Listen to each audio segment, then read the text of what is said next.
This is London. You will now hear a statement by the Prime Minister. I am speaking to you from the Cabinet Room at 10 Downing Street. This morning, the British ambassador in Berlin handed the German government a final note stating that unless we heard from them by 11 o'clock, that they were prepared at once to withdraw their troops from Poland, a state of war would exist between us. I have to tell you now that no such undertaking has been received, and that consequently this country is at war with Germany. Good morning and welcome to today's assembly. Today we'll be focusing on a significant event in World War II known as D-Day. So, why did World War II break out? Let's find out.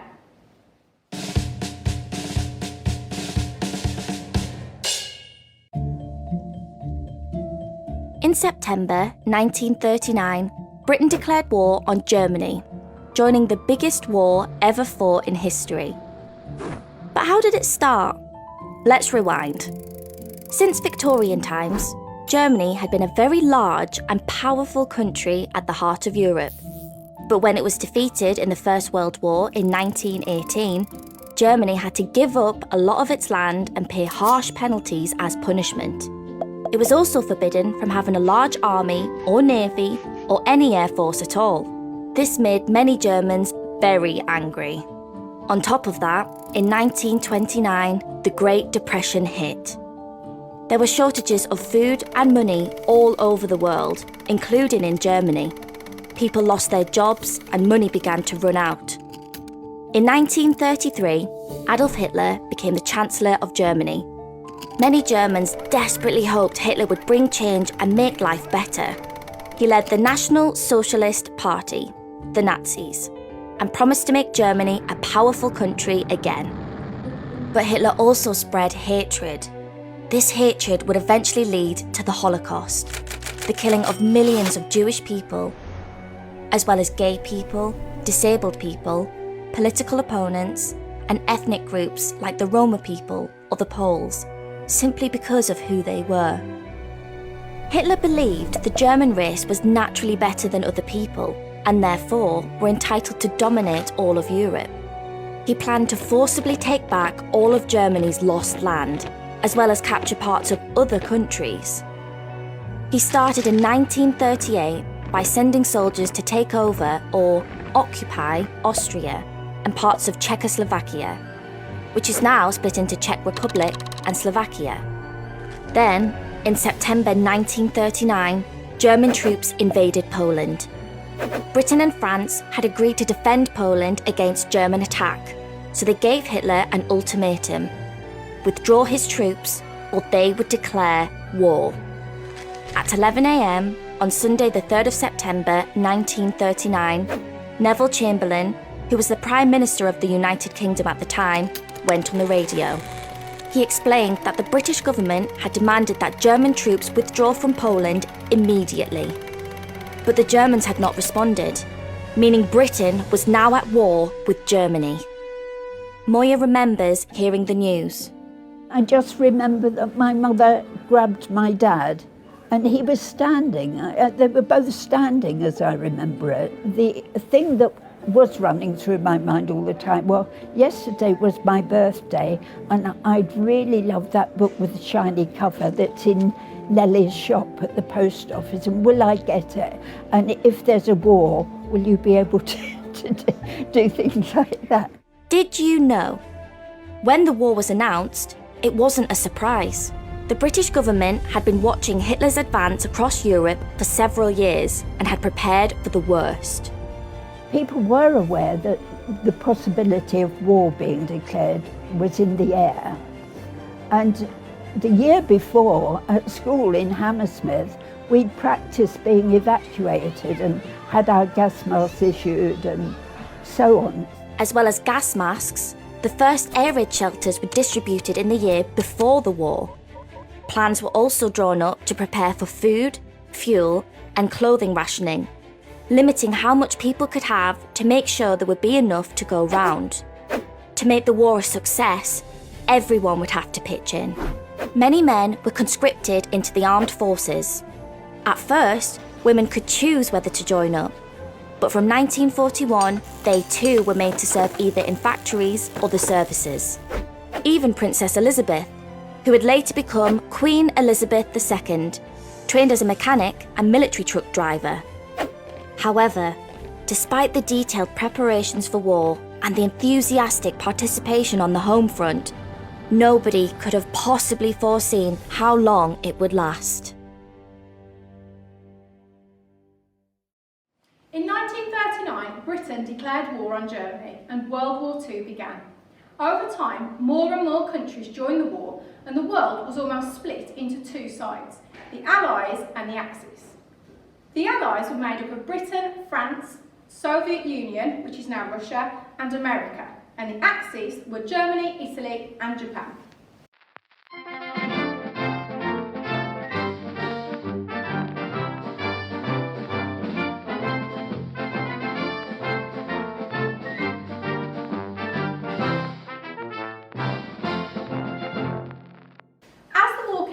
Through the beginning of the 1940s, Germany had occupied France and most of Central Europe.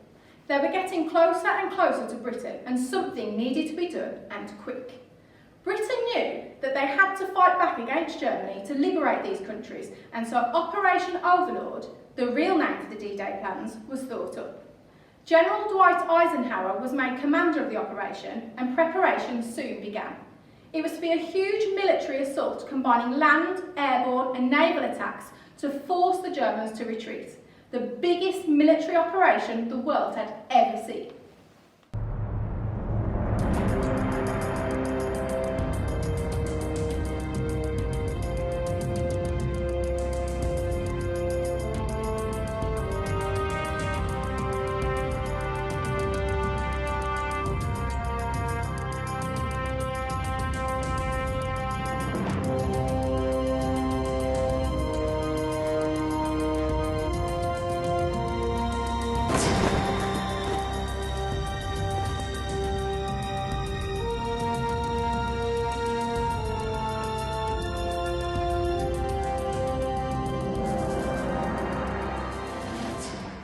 The Nazis knew that an attack was likely, so in the months building up to D-Day, the Allies worked hard to trick them into thinking they were going to attack at Calais, not Normandy, where they were actually aiming for.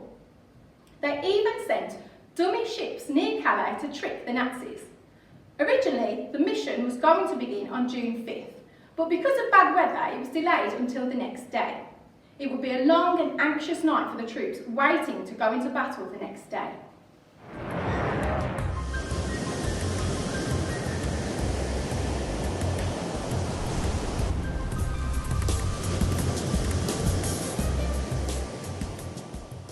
Just after midnight on 6th of June 1944, the first stage of Operation Overlord began, and Allied paratroopers from Britain, America and Canada parachuted behind enemy lines in France. The moon silhouetted the plains around us and danced on the white caps of the channel below us. The many dark forms scattered in the channel below, part of the world's greatest armada of ships waiting to belch forth thousands of troops into Hitler's impregnable wall. And I suddenly realized that they were waiting and depending on us. Soon the sky was full of golden, orange, and red blossoms of fire. And long serpentine strings of heavy caliber tracers marked their way up to us. The concussion of flak threw the ship around like a cork in the turbulent air. The green light flashed on. The lieutenant disappeared. The next man fell down, and I waited. Then I stepped out to meet a ladder of flak and tracers. I can truthfully say that I wasn't afraid. I was so fascinated that there wasn't any room for fear. The loneliest feeling in the world was when I hit the ground without another soul around me. From 6:30 6:30 a.m, troops were landing on the beaches and quietly wading ashore in the shallow waters to surprise the Germans. Throughout the day, the Allied Air Force began its attack and they were able to overpower the German Luftwaffe and gain control of the skies. Warships were also able to fire bombs at the German defence lines along the coast.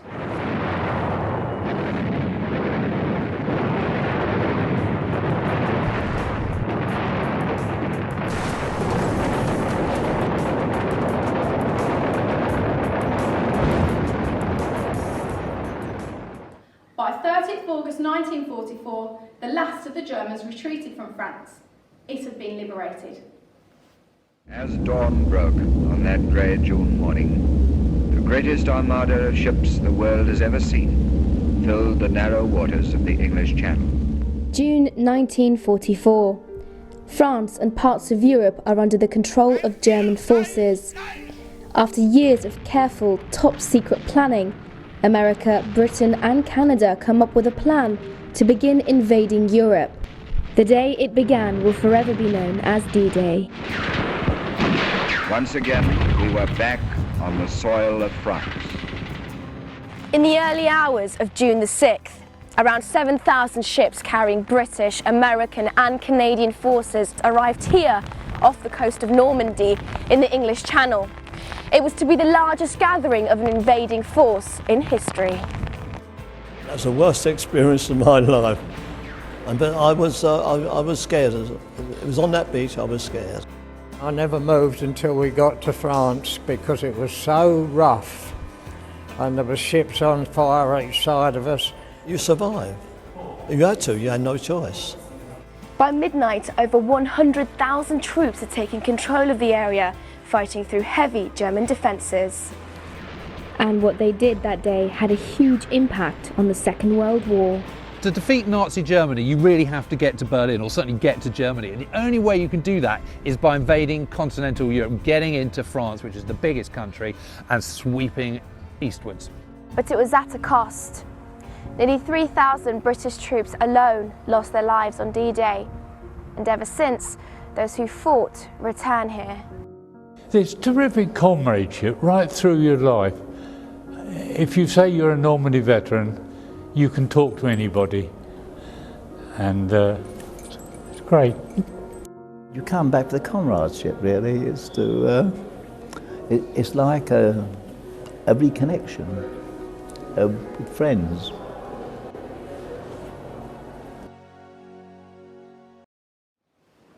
The Allies had landed around 156,000 troops in France. While there were many casualties from the Allied forces on that day, it was a huge turning point in World War II and was the beginning of the end of the war. Every year, many D-Day veterans visit the Normandy beaches to pay their respects to those lost in the battle and attend special services to commemorate the event. We were 18, 19 years old. In the first instance, it was exciting. You'd got all this training and you thought, oh, come on, let's get on with it. It's too much training. And then as you approach the beach, sort of reality, you hear the guns and, and you think, what am I doing here? Can we turn around and go back to England, please? Something come down, I don't know what it was, but it landed at the side of our boat and the boat went up in the air and I thought it was going to overturn. But fortunately it didn't. At night we got bombed, and a tank in the middle of a field at night with flares over the top. You've got nowhere to hide. It's awful. You just sort of hope you're all right.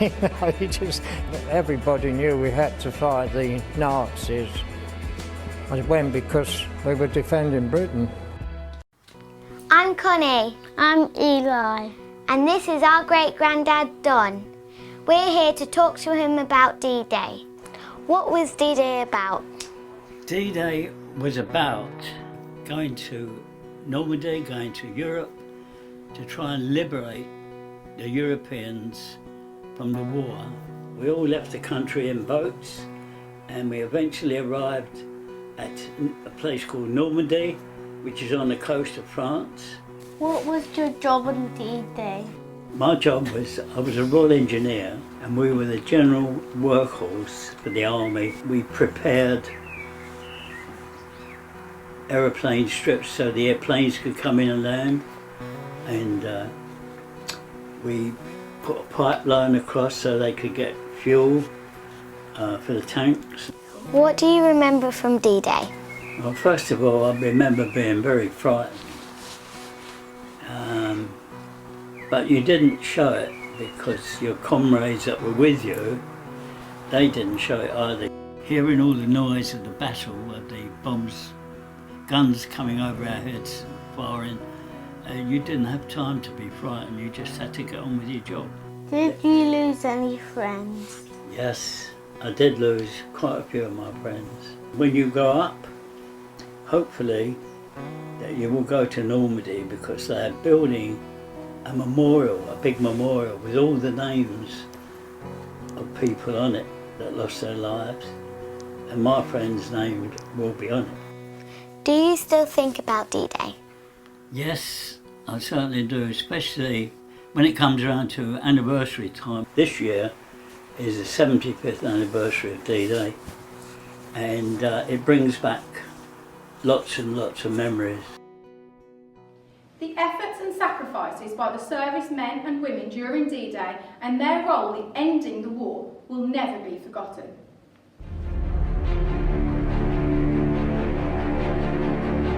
Soldiers, sailors and airmen, you are about to embark upon the great crusade toward which we have striven these many months.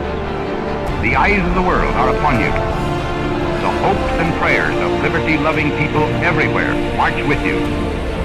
In company with our brave allies and brothers in arms on other fronts, you will bring about the destruction of the German war machine, the elimination of Nazi tyranny over the oppressed peoples of Europe, and security for ourselves in a free world.